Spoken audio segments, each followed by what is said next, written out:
សួស្តីបងប្អូនក្មួយអ្នកទាំងអស់គ្នា Welcome to Khmer Voices, where we shine a spotlight on the achievements of the Cambodian diaspora around the world. I'm your host, Vanny, aka Vanny. In early 2020, during the COVID pandemic, when many of us were working from home and daycares were closed, we tried to juggle so much. Well, that was my situation.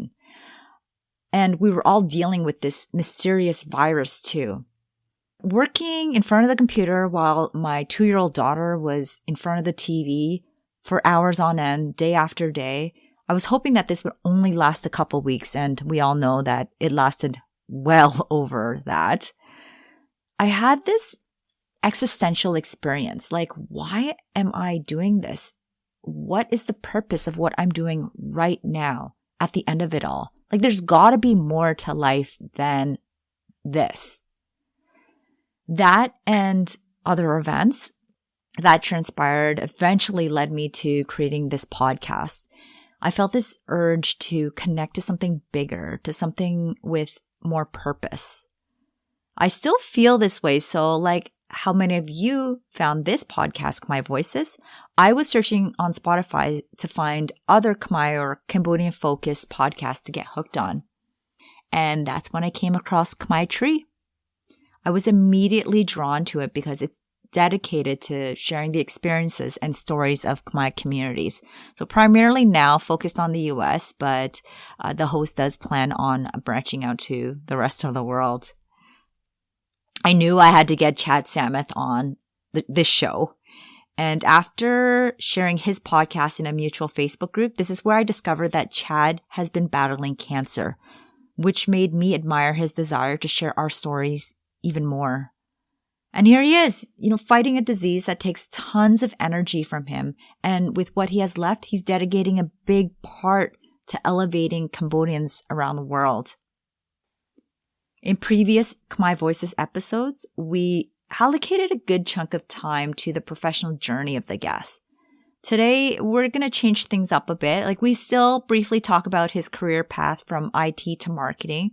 What we really focused on, though, was his personal journey, the influences that shaped him, and his aspirations for future generations to reconnect with our heritage and lead our communities. That's what Khmer Tree is all about. I trust you'll admire Chad as much as I do after listening to this episode. Enjoy. Chad, welcome to Khmer Voices. Hey, thanks for having me, Vanny. So we had already had a chat because I was just interviewed by Chad for his podcast, Khmer Tree. We'll talk about more of your podcast later, but I want to introduce you to the audience. Can you give us a summary of your beginnings and what you're up to now? Hello, everybody. My name is Chad Sammeth. Originally from California, Long Beach, but now currently in Chicago. And so I recently started a new podcast called KhmerTree.com. And it's, as you can imagine, it's Khmer-centric. Just kind of gathering stories from our community throughout the country here in America. And it's been great. And along the way, I've met my new friend Vanny here in Vancouver. And we just had a chat. And so here we are. Can you tell us your family story, where you were born, when they arrived in the U.S.? So I was born in Thailand. We came here 1977, and my family came here in 1979. So I was about 2 years old when we first arrived. And I thought I had this really cool, dramatic story where I was born in the camps like everybody else, but apparently I wasn't. I was born in Bodiram, which is a village or a city just inside the borders of Thailand, which is pretty comfortable, I guess. I don't have any memories or any recollection of it, but we had a lot of family out there. My family is from the province of Odamachai, which is on the border of Thailand and Cambodia, which is on the northern side. So when the war broke out in 1975, it was pretty easy for us to escape because we were so close to the border. Mm-hmm. And so when my parents made that move, we got into Thailand right away, and we didn't go through the consequences that a lot of people did And so because of our proximity to the Thai border, we were able to get away pretty comfortably. But yeah, so I was born in Thailand, and then we made our way to California in the States. I don't really have any memories of that process because, again, I was 2 years old. My earliest memories was when I was in Southern California. That's where I pretty much grew, like my formidable years, and just kind of all over Southern California area, Orange counties. If those for those who are listening, this was like Santa Ana. This was, yeah, Santa Ana. Really.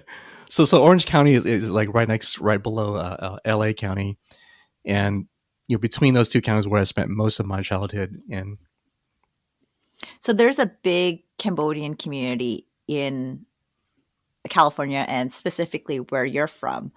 Can you tell us about what life was like growing up there?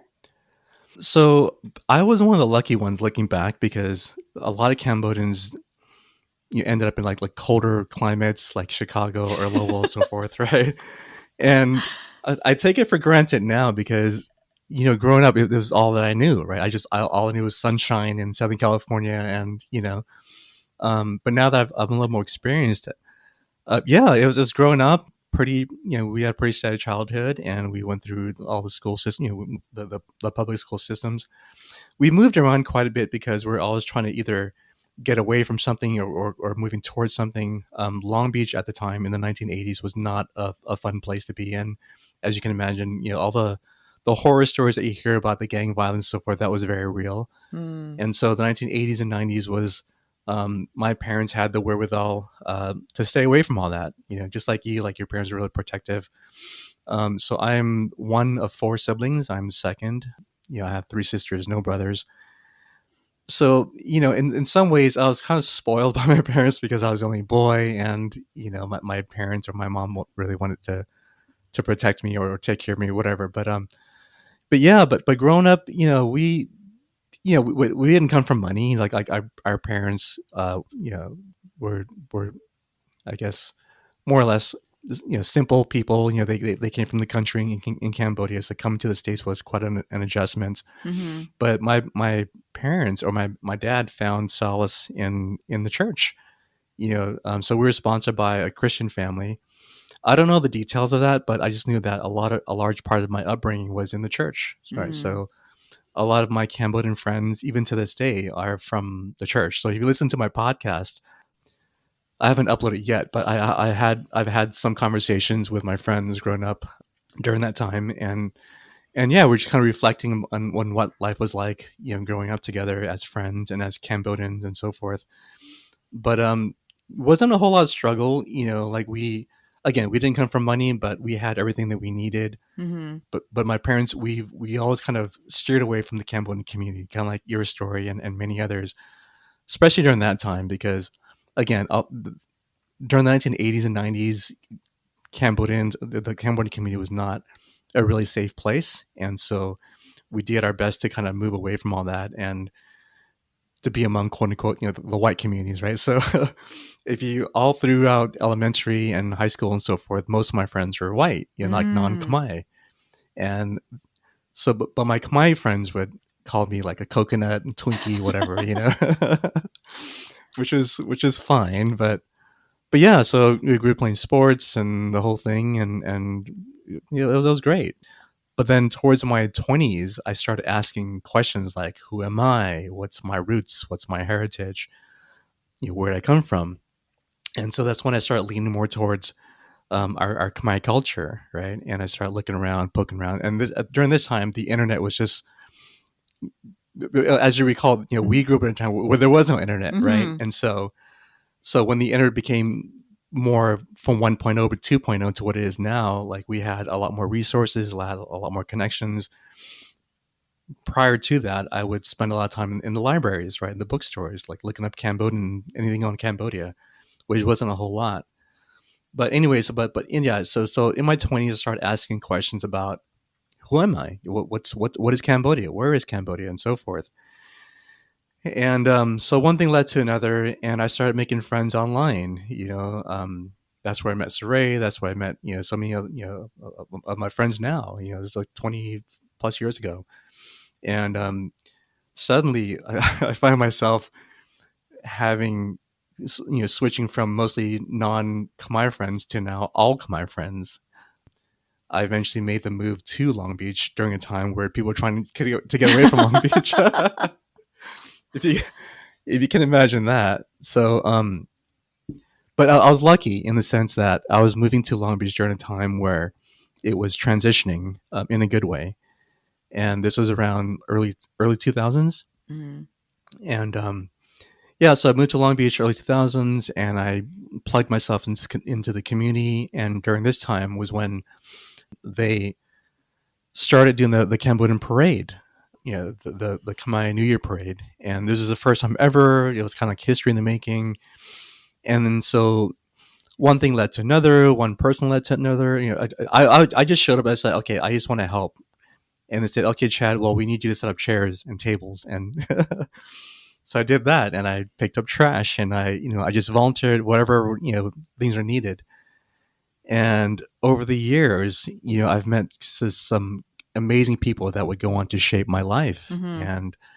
And during the 20 years that I was in Long Beach, I mean, it really has developed the person I am today. Yeah. And yeah, it's been great. Growing up, did you speak Khmer or did you speak English at home? Yes and no. Like I mentioned, my father was, he was very much involved in the church. He was a pastor, right? So he was a minister, and so it was a Cambodian church, and so a lot of our Bibles were Khmer. Did I know what that stuff meant? No, because it was all heavy, like Khmer literature, in the Cambodian Bibles. But so that was really my only interactions with Cambodians was through the church. But outside of that, it was all non-Khmer. It's like, so going to high school and stuff, I played all the sports. I played football, all that stuff, and yeah. So it was like at school it was non-Khmer, but at church it was Khmer, if that makes sense. And so I kind of had access to to both worlds. Yeah. On weekends it was Khmer, like it was all. But it was all church related, right? But so we didn't go to the temples, we didn't go to Bon or whatever. Mm-hmm. That stuff I learned later in life. Mm. But it served me in a sense where I kind of knew, I learned that I knew how to serve people in general through the church, but I didn't know how to serve people in the way that Khmer people served, like through the temples, like through our heritage. And that came to me like in my 20s and 30s. Yeah. So do you spend time at the temples now as well as church? I do. I don't want to label myself in that I'm Christian or Buddhist or that that and the other. I'm more spiritual now. If that makes sense. Mm-hmm. Completely. Yeah. Yeah. So going to church, it taught me. When I say church, I mean Christianity, right? So it taught me like all the different ways to love people and to serve and so forth. Was I an angel? No. I was, when I was growing up, I was still a boy. I was doing boy stuff, but as I've gotten older, I've learned about the teachings of the Bible and so forth, and I still hold that to this day, and it's still very much who I am. Yeah. But I also learned about Buddhism, like all the eight way of the passage and all that stuff, and so I don't think I have a balance, but I have a pretty good understanding of both worlds, if that makes sense. And so when I do go to the temple, I know how to pray. I know like all the different rituals and nuances and so forth, and paying respects and so forth. And I'm still learning. I'm 47 now, and I'm still learning all the different ways to kind of behave and all the mannerisms and so forth in the temple. Because that was not, I didn't grow up with that, right? And so through Saray and my friends and so forth, yeah, I'm still learning, and it's been great. So you started exploring in your 20s. When you were growing up, the church influenced you a lot, obviously, you spent your weekends there, but did you look for other influences? Was there someone that you looked up to? Because you turned out to, side note, like I don't know you very well, but now we're friends on Facebook, and like your posts, you radiate positivity, and you have this positive light, and I could feel you're such a warm person. So Oh, who thank you. influenced you to be this way? Was You it know from what? your childhood or more recently? I didn't have any. Well, thank you for that. That's very warm. But I didn't have any role models. I didn't have any ones I could look up to and say, "Hey, teach me the way." But I read a lot. I would spend my free time reading at the bookstore, just on different things. But I would spend a lot of time in like personal development, right? So I grew up reading like Tony Robbins, Brian Tracy, and so forth. All those guys, because I knew that we came from a lot of hardship, a lot of trauma.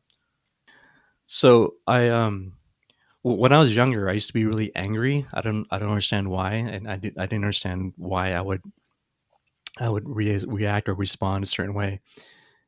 And so I began to do a lot of introspecting. Okay, why am I this way? Why am I, why do I respond and react certain ways? So long story short, yeah, I would read a lot of books on psychology. I would lean into like meditation, stuff like that. But a lot of like psychological stuff and understanding the world around me, understanding myself as a human being, like how human beings like behave. Mm-hmm. When it comes like the positivity stuff, I think I learned that from my father. If I'm being honest, my father was a really kind man. He was very warm, very generous. Again, he was a pastor, he was a minister, and I just kind of see him like treating the people around him. He was always smiling, always laughing, always, he's like the life of the party. He's always joking around, always making people feel comfortable. And and my mom, she was kind also. So growing up, I was always in a really like positive environment Mm-hmm. in terms of like socializing with other people. Mm-hmm. Yeah, it wasn't always perfect. We had our challenges and stuff too, but overall, for the most part, I've always been surrounded by like kind, loving people. So Mm-hmm. Did they yeah. push you to go to any career path, or were they pretty open to you choosing whatever it is that you wanted? Yeah, so my career path is so to answer your question, my parents did not.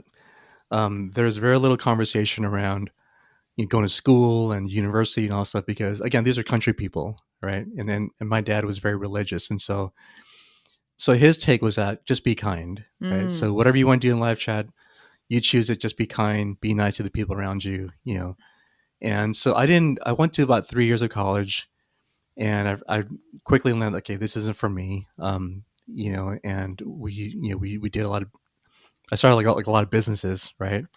My last business was like a marketing agency a few years ago, and was doing really well with that. But I've always wanted to get into business. So I always had to have full control of my life, and so I explored different things. And then like my last real job, I say quote is my last W-2 job was at SpaceX. So Elon Musk was my old boss, and so that was a really cool job. But so after that, I was like, you know what, I don't want to What did you work do with it. there? Like in a marketing capacity? No, I'm sorry. I was in IT. So I Oh, was the IT okay. guy. Yeah. So I've got about 20 years plus of IT experience. If you remember, I don't know if you remember back in the day, like during the 1990s, if you so much as to know how to turn on a computer, you're pretty much qualified, right? So I was kind of an early adapter, in IT, in computers, right? Information technology. Did I love it? Did I enjoy it? Not really. It was just more of an occupation. But as I've gotten older, I really enjoyed marketing because marketing to me was like psychology. It was growth. It was Mm. development. It was learning how to communicate. So all these different things kind of encompassed in one thing. So yeah, so I had a marketing agency in 2017, 18, but majority of my customers or my clients were doctors. So come 2020, my doctors weren't, my clients weren't making any money, so they couldn't pay me. so Oh. so almost overnight, my business went bye bye, and so So I have a question. How did you get started in marketing from IT? so when I was in SpaceX, Uh-huh.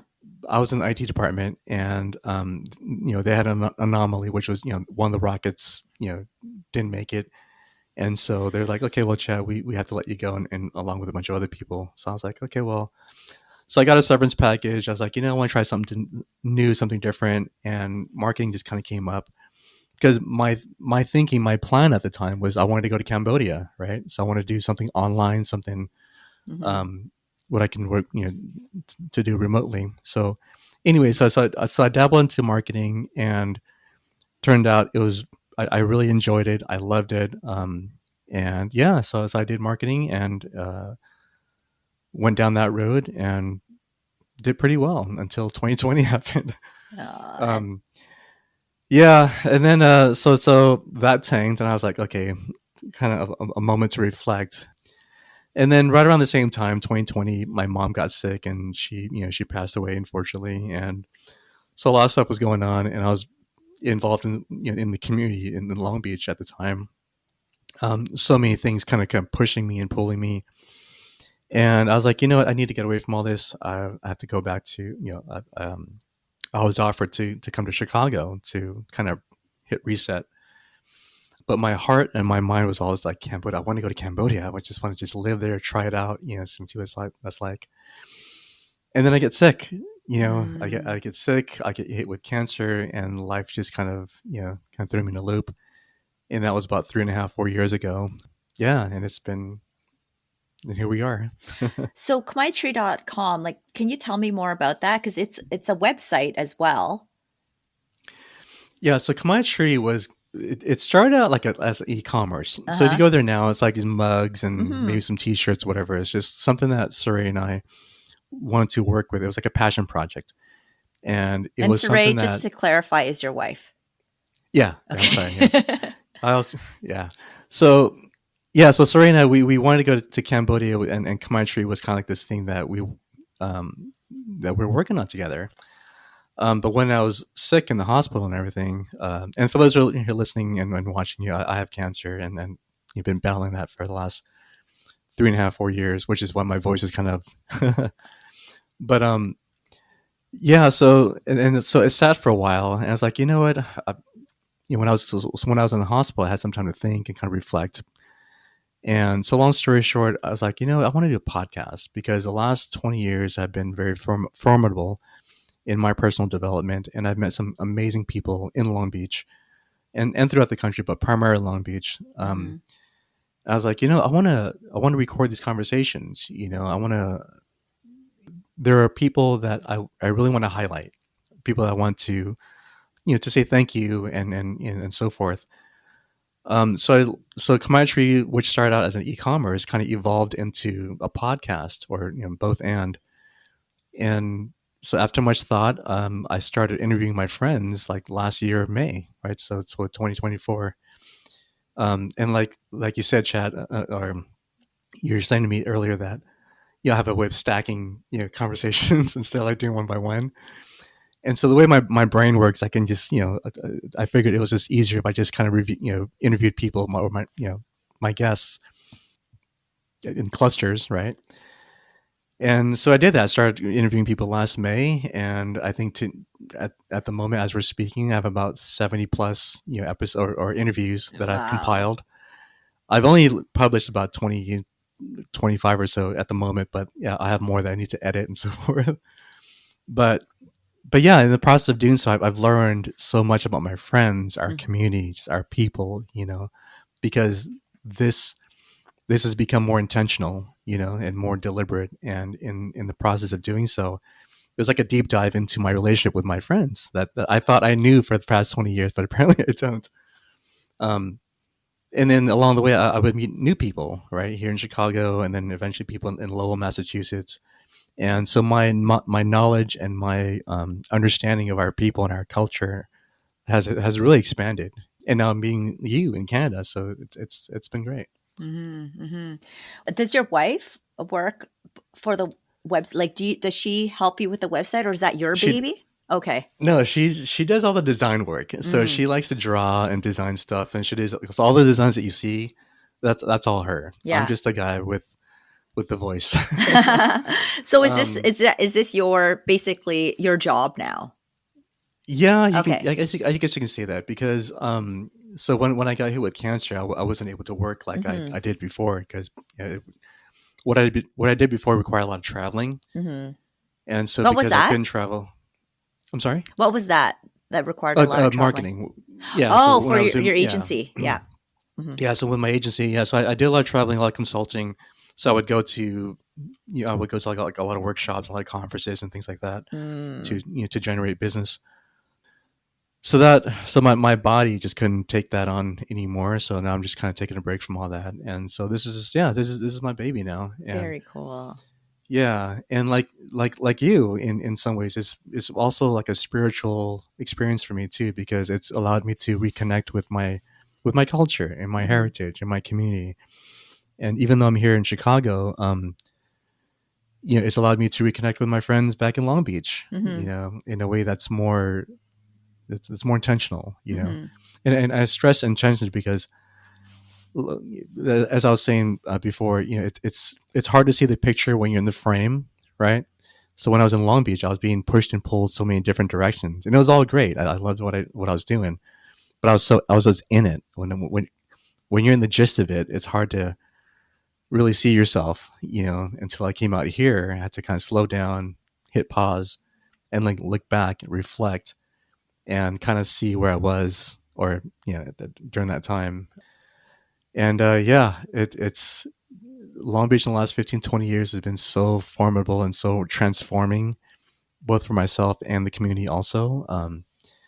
And I got lucky. I got lucky to be in a place and time where things were changing for the better, and it's really shaped me. What have you learned in Long Beach from the Cambodian community that you're implementing in Chicago? Well, I never really had a game plan, but um, yeah, I What was have just you kind of taking it day. shared? Yeah, I was just kind of taking it day by day. Uh-huh. So when I was in Long Beach, one of the jobs I had was working for UCC, which is the United Cambodian Community. So United Cambodian Community was a nonprofit. That's one of the older ones. It's been around for like 50 years now. And during my time there, I was working as a community organizer. Yeah, and that's when I was really dove in the community more officially, and instead of voluntarily. I was working with youth. I was youth development, seniors, and voter registration. Is like the whole gamut. And in the process of doing so, I linked up with like city officials and so forth, and just really kind of understood our community in a different level in terms of what it takes to build a community, what it takes Hmm. to develop a community, economically, socially, culturally, and so forth.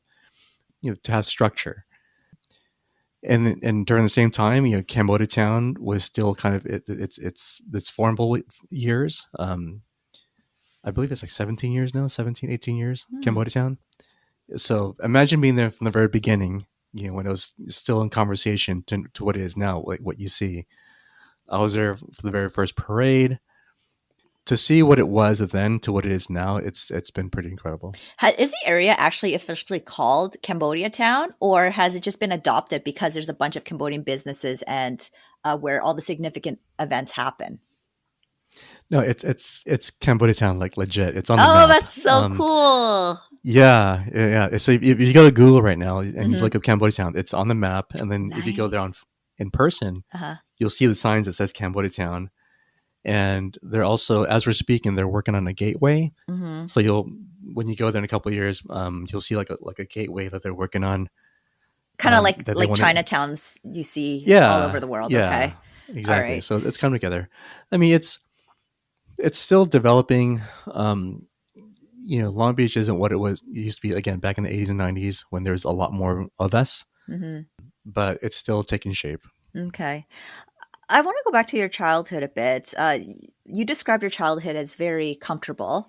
Like you guys weren't super well off or anything, but you lived a comfortable life and you didn't feel threatened. But what kind of were there any, could you identify any struggles that you had? I mean, we were okay for. I mean, I'd say we were like lower middle class. Hmm. We weren't. I mean, we had our share of living in the hood. We grew up in some pretty tough neighborhoods, but there wasn't a moment in time where I felt threatened. Like I've never experienced any drive-by shootings. I've never experienced any gang violence or stuff like that because my parents did a pretty good job, kind of, keeping us safe, kind of Hmm. sheltering us. but there was a sense of danger. Like if we crossed that one street or we go that one block or whatever, there was that. Like we were always in close range of it, but we ourselves were never really like in danger of anything. And I think looking back, I think my parents are really intentional about that. They wanted us to stay where it was like safe and we had access to things. Yeah, so they did a pretty good job. And you integrated well with the community there? The Khmer community or No, not Khmer? The community at school. Because you said that it was a predominant. Okay. Yeah, because we were involved with my siblings and I. We're involved in a lot of sports, a lot of like extracurricular activities outside of just school. So like again, like I was in football, I was in wrestling, I was in tennis, like anything like what kept me busy and out of trouble. Like we were always involved some way somehow. And your parents encouraged that? Yes and no. I mean, they just wanted us to be happy and safe. Yeah. But it was really my older sister that led me into all the extra stuff, you know. And it wasn't just sports; it was also like drama, like theater, you know, and things like that, and summer school. So one way or another, we were always involved in something that kept us off the streets. Yeah, I think I did that unintentionally because I was really into sports. But I remember my mom asking me a couple of times, like, "Why are you focusing on volleyball? Why are you playing sports? You should be going out to make money." Because at that time, I could have worked more, but I wanted to play sports, and I don't think she understood. I think it's because, you know, money was hard to come by, so they wanted me to, you know, I guess their game plan. They never communicated this to me. I think that's one of the things that I want to work on with my kids too, communicating why I'm doing certain things and why I'm asking certain questions, but they never communicated to me. But now I understand why they asked me that. It's because they were taking part of my paycheck to save money for my schooling. And it would have alleviated any financial struggles I would have had and taken less student loans. But it didn't occur to me at that time until it was while I was at university. That's when my mom told me. I was like, well, thanks for telling me now. And thank you for doing that. But I wish I had known when, you know, I was playing sports because that was important to me. Yeah, absolutely. I mean, you and I, we're in our 40s, and being first generation immigrants, you know, there's the language barrier, there's the cultural barriers, like all these challenges that we had to face, not knowing, right? And it wasn't our parents' fault. Looking back, it was just they didn't know either. They were still just, again, survival mode, right? And so that's why I think that us being here today is so. Like I have this thing where like people don't really know that the Khmer diaspora is, because it's such a unique story, right? I normally would say like the Khmer American experience, but you're in Canada, so. But you know, like having that experience coming from genocide, coming, you know, first generation, you as the eldest and stuff. Not many people can relate to that, you know, let alone be able to explain it and so forth. And our parents, they're just doing the best of what they could, you know, when they could, while they could. But now that we're older, now that you and I, you know, we're more mature, we can look back. We have our own, you know, family, or you know, you have your own families to look after, and it's like, oh, okay, that makes sense now. Like, you know, 40 years later, right?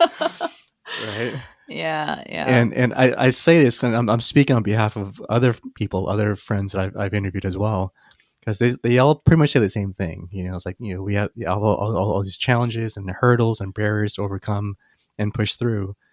And it didn't make sense then, but it makes sense now. And so it's like, okay, so we need to give ourselves some grace. Yeah.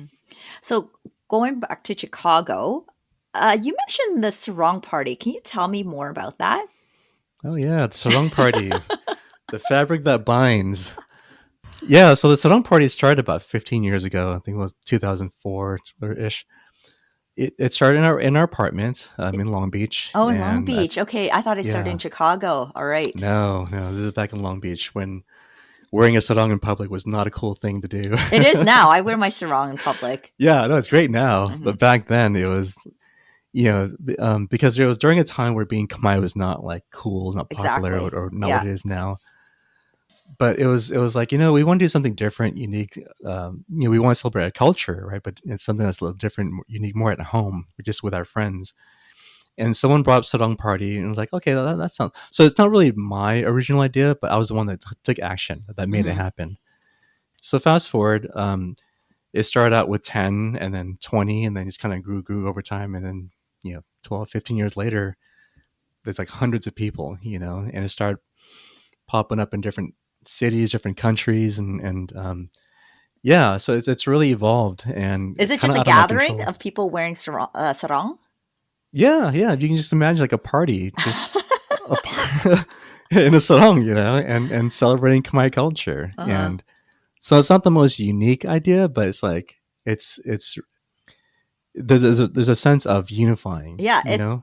it's simple to adopt, Mhm. so you'll Yeah, get more people on it's simple to board. adopt. There's a very low barrier to entry. Just Exactly. Yeah.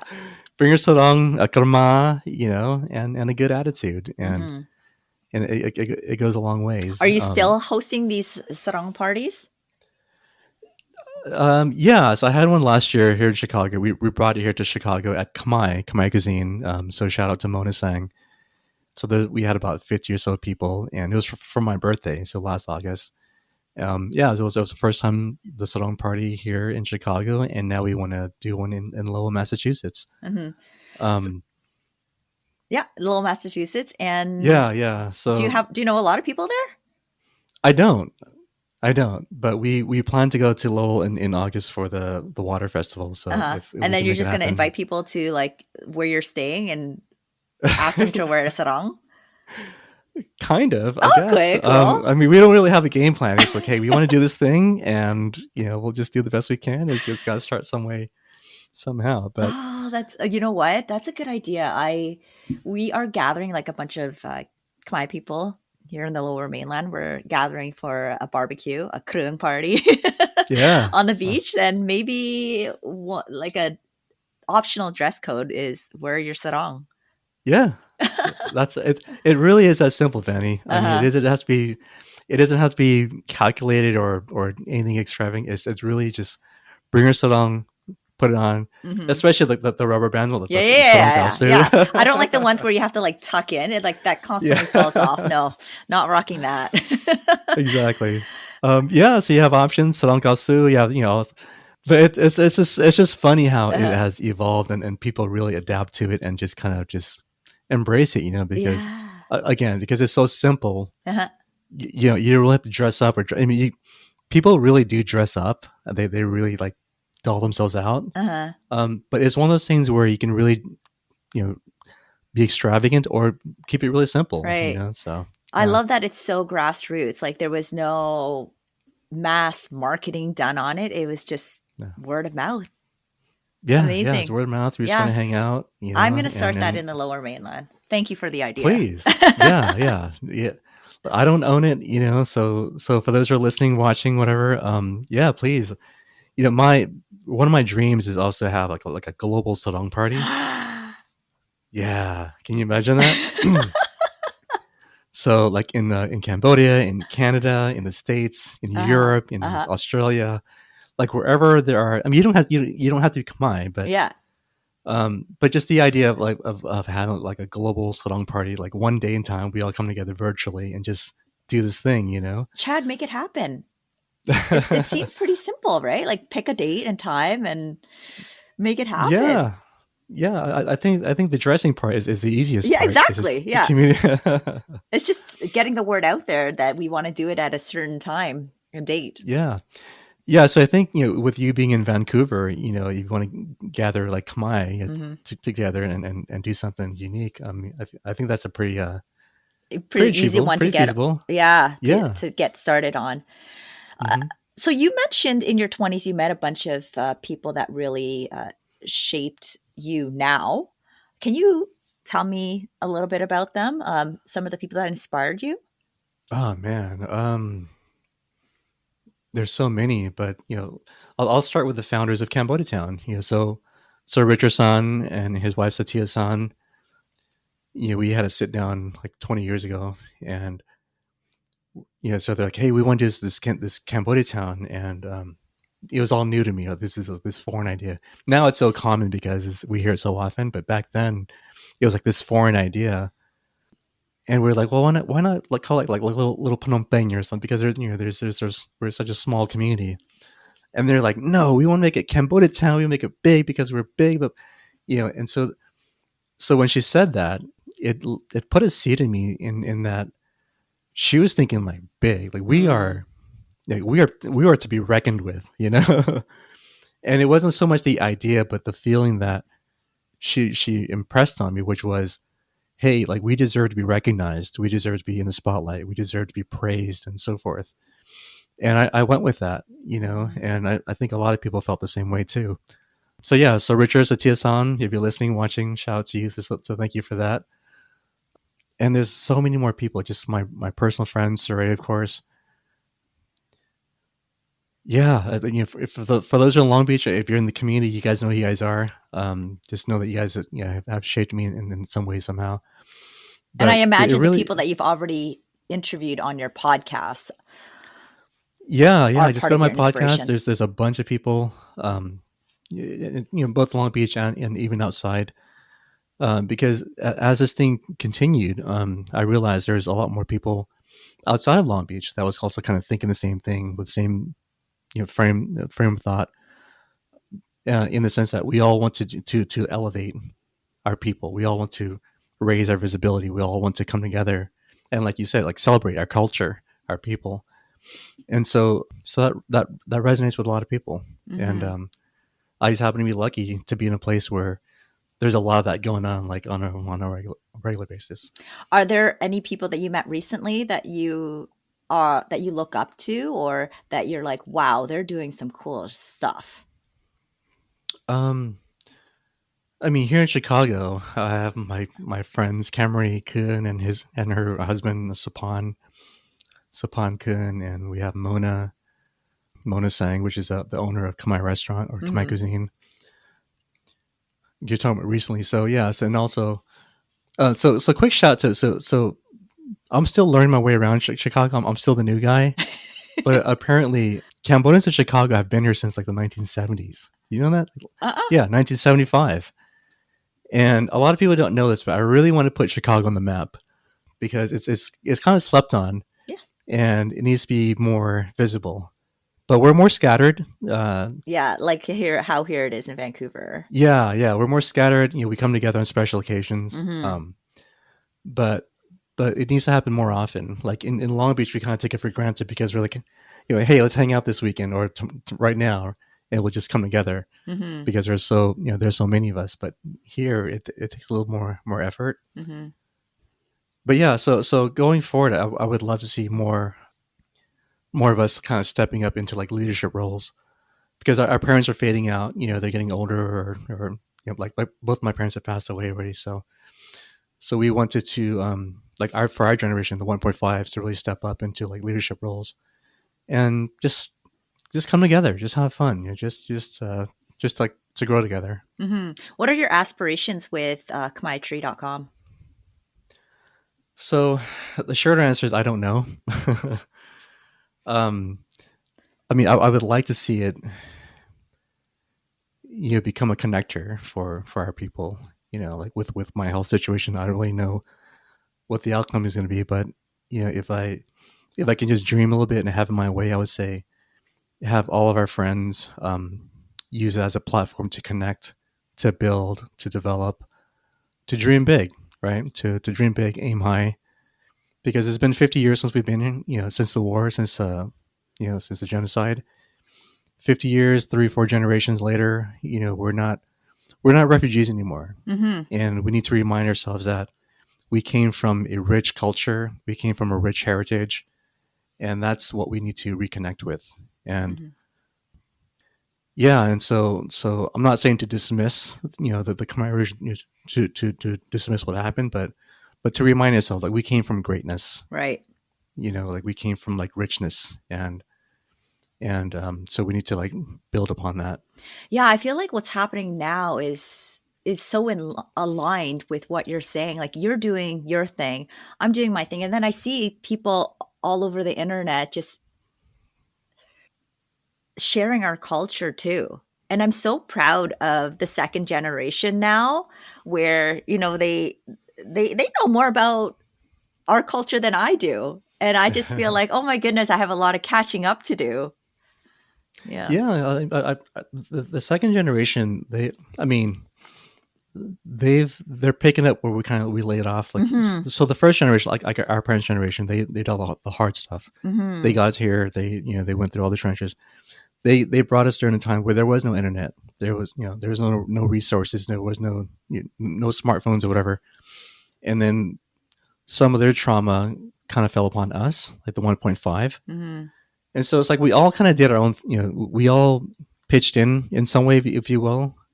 Like we all kind of contributed to the development of who we are now. Mm-hmm. But yeah, but the next generation behind us, the 2.0s and so forth, are really are making moves in Mm-hmm. ways much faster, more efficiently with the tools and the resources they have. Yeah. I mean, just jumping onto what you said there.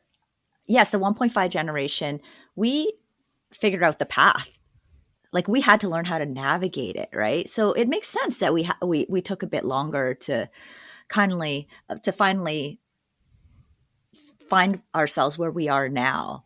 And whereas, yes, the second generation, they saw what us in our 40s and 50s did, and they were able to go there faster because there was already a path Hmm. that was paid Right. for them.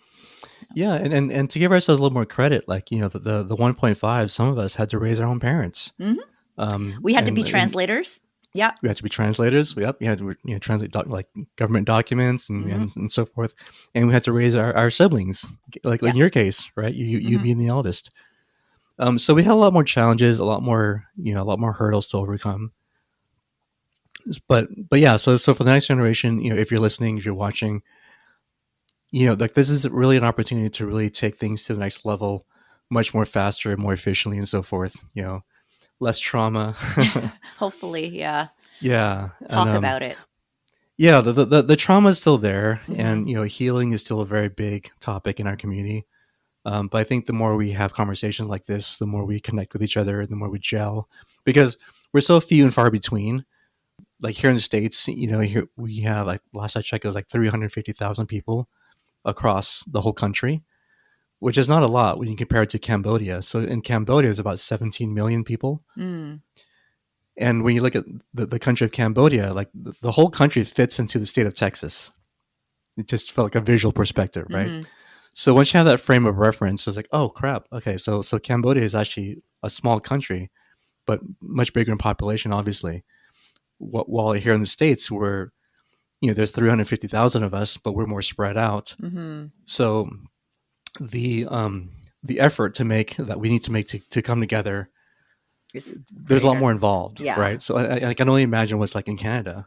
Hmm. Um, Nonetheless, we have tools and we have resources that we have now that we didn't have before. Hmm. And so with these devices, with this technology, with the internet, with social media, it's allowed us to have these conversations more frequently, more efficiently, Hmm. so that we can build. So. Hmm. Hmm. Before I forget, is Chad your official name, or do you have a Khmer name too? So Chad is my legal name. Yes, it's on Okay. my legal documents. But my How did you Khmer get name is Chad? actually it's a Because you long weren't story. born in the U.S. So, Yeah. It's so my Khmer name was actually the Jin, which is sorry, short can you for repeat that? the Jin, The which is short gene. for Indochina, right? So Ah. yeah, so when my dad named me, it was the Jin, which is short for Indochina. So you can imagine, like, trying to pronounce that when you're, like, in grade school. So I was like, what's the closest thing? I don't know. Somehow Chad came up, and then I just stuck with that ever since. That was like grade 4. Oh, so you changed your name at grade 4 to Chad legally. Yeah, Oh, yeah, wow. yeah. Okay. So I've been Chad ever since, as far as I know. Yeah. Okay. Because I know a lot of Asians and a lot of Khmers specifically. We have our Cambodian names, but then we anglicize it we go by an anglicized name. So I Hmm. thought maybe that could have been your case, but you officially changed your name. Yeah, Do you yeah. go by the Chin in any? situation? My not really. I No? mean, Okay. my uncles, my aunts did back in the day, but now they're older, we're more far apart, not so much. Uh-huh. But yeah, so yeah, Chad's all I know at this You're point. Chad. Yeah. Yeah. Yeah, just one syllable. Now, Um, I have a question. I have two questions before we end our conversation. What advice would you give to your younger self, like say at 16 and then at 20? So 20, you were just sort of rediscovering our heritage. But when you were the 16-year-old, what would you tell yourself then? so 16 years old. Oh gosh, where was I? 16 years old. Um, 16 years old. I don't even. I can't really remember, but I would just say to finish what I start because I wasn't so interested in so many different things. I was always Hmm. curious about life in general, but I would just say, I would start things and then not finish it. But I would say finish what you start. Continue to be curious about life and know that there's no one way to do things. And yeah, just to always be learning as I Hmm. am still now. Hmm. But if you start something, you finish it and then move on to the next thing. Yeah. And what was your other question? At 20, what advice would you give yourself? Because you're a totally different person at 20. Like you're just coming into adulthood then. Yeah, yeah. I mean, between 16 and 20, oh my gosh. I mean, there's so many firsts, right? Like first job, first relationship, first, Uh-huh. yeah. Well, we had such a hard time like in our 20s because we had so many responsibilities, but yeah, I would say just yeah, stay on track. In my 20s, I was involved with so many things and different jobs and different activities and friends and I don't know if I would change anything to be honest with you Hmm. So just because keep at it I just keep at it and have because we faith had that to it's figure going to work out. Hmm. yeah because back in our 20s and we were still learning, we are still uh you and I being Gen X in our 40s, it was a much different world back then, Hmm. right? There's no social media, there's no internet, there's no YouTube, there's none of this stuff. It was just we were kids kind of on our own Hmm. outside playing, and to be in our 20s to kind of figuring things out and trying to have answers to things, it wasn't realistic. So I would say continue to be curious. Like the world tries to kind of put us into this box, but we realize later that there's a lot more than what the box contains. There's this amazing world outside of it that is full of just awe and wonder and so forth. And I say this because I'm 47 now and with an illness, and I've become more spiritual, and less career focused, and to be in this place where I'm present. I'm more present now. I'm not so concerned about the future, and I'm more conscientious. I'm more grateful for the things and the people that I have in my life. Yeah, and so it's hard to say, because you never know what life is going to throw at you, right? So Hmm. just one day at a time. Hmm. Hmm. So we're just wrapping up now. Last question. What are one or two things that you'd like listeners to take away from your story? Um, for where I am now with my life, it's less about me and more about us, right? And when I say us, Khmer Young specifically, your podcast, Khmer Voices, mine, Khmer Tree. Obviously, we have an affinity for Khmer culture and our people. So I guess this is really a message for our people, right? Our community, which is we've gone through a lot this year, 2025. It's the 50th anniversary, and since the war broke out, and I would say dream big, aim high, and get really excited about life because the future is very bright for us. And we all came from like this dark period in our people's history, but remember that we come from greatness. We come from greatness. We come from a heritage that's so full of life and culture. Going back thousands of years. There's no such thing as a ancient America, right? But there's an ancient Cambodia. So think about that.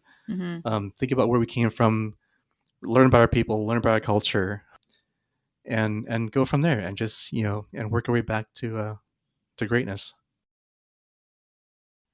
So, who's down for a global sarong party?